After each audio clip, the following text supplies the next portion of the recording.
Scientists tackle a salmon mystery. Sunday, February 17th, 2019, in the Province newspaper. And here's a story now about many salmon that are not returning. The secret lives of salmon. For the last 3 years, fish have not been returning. It's been going on for a number of years now. The species are less and less and less and are actually returning from the ocean. So scientists are studying together with the Russians now as to what's happening. So we'll read the story now. 21 scientists from Russia, Canada, the United States, Japan, and South Korea have taken residence on the Russian research ship MV Professor Kaganovsky for an unprecedented international expedition. The 5-week voyage will probe the secret lives of 5 Pacific salmon species with a massive grid search and test fishery across the Gulf of Alaska. Before setting out Saturday, researchers scrambled to get their equipment stowed, the cramped laboratory space and backups to everything stored and below decks just in case. What they hope to gain is an understanding of salmon health, behavior, and abundance that could revolutionize fisheries forecasting. We know virtually nothing about what happens to salmon once they leave near-shore waters in the Finnish Sea, said expedition organizer Dick Beamish. The North Pacific is a proverbial black box, what salmon swim into as juveniles and return from as adults, often ready to return to their home rivers and streams to spawn, he said. The project was developed as a research element of the 2019 International Year of the Salmon celebration, organized by the North Pacific Andromeda Fish Commission and its partners. This won't be the most luxurious voyage. It's a standard Russian research ship, so we're having to resolve some issues before we go, said Beamish, who raised more than $1 million to charter and outfit the vessel. Plenty of electrical converters were on hand to cope with the Russian electrical systems. The satellite communication systems the Canadian contingent had hoped to install before setting to sea had to be abandoned as suitable. Fisheries and Oceans Canada DFO researcher Chris Neville was working hard to find last-minute replacements for the comms gear. Once at sea, the Kaganovsky will use a trawl net with a 4-meter wide opening to scoop up salmon for an hour at a time at about 50 locations between Haida Gwaii and the Aleutian Islands. Scientists will record the size, condition, and fat content of each fish and use DNA testing to identify down to the stream bed which stock they come from. We will, for the first time ever, have stock Pacific abundances of all the species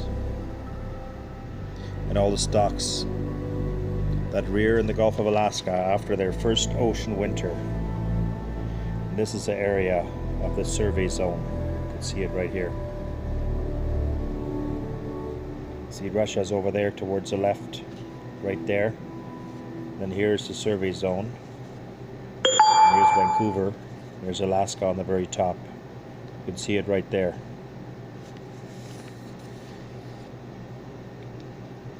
Researchers will be taking careful water temperatures readings to get a better handle on the warming trends observed in the area. How are fish going to respond to warming waters? What will it mean for their condition? Asked Neville. It's important for us to get this information because we are going to continue to see temperature outside the norm, I would expect. Beamish thought $250,000 from the DFO, which gave the project considerable legitimacy right out of the gate. Other major donors include the provincial government, the Pacific Salmon Foundation, the Besieved Salmon Farmers Association, Harmac, and the Pacific Salmon Commission. The expedition will help close a long-standing knowledge gap in the study of salmon, said Brian Riddell, CEO of the Pacific Salmon Foundation. We've been studying salmon in freshwater, nearshore waters, and estuaries for 100 years, but we've done very little in the ocean, he said. The Russians have done abundance of studies. The Russians have done abundance studies for years in their waters, but we've never done it here. We're so far behind the times, aren't we? And it says here, we had fish returning so small they swam right through the nets. They were that small. So So obviously we're having some real problems with our fish stocks here in Canada. The so-called blob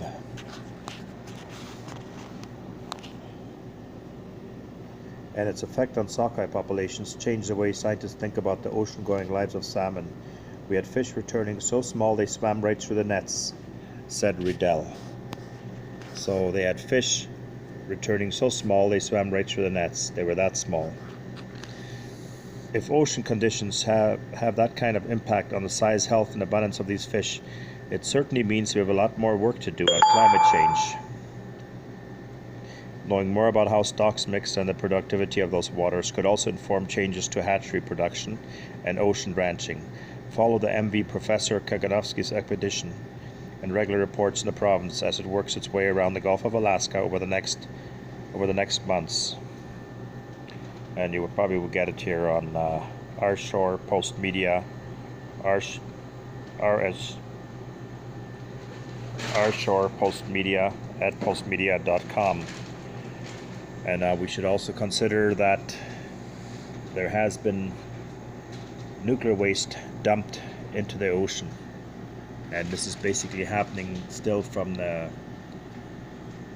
Fukushima blast that happened out in the ocean, and this is still very serious, and we should consider that, how serious it is, about how the radiation in the ocean and the nuclear radiation that has been let into the ocean from Fukushima, the nuclear accident a few years back.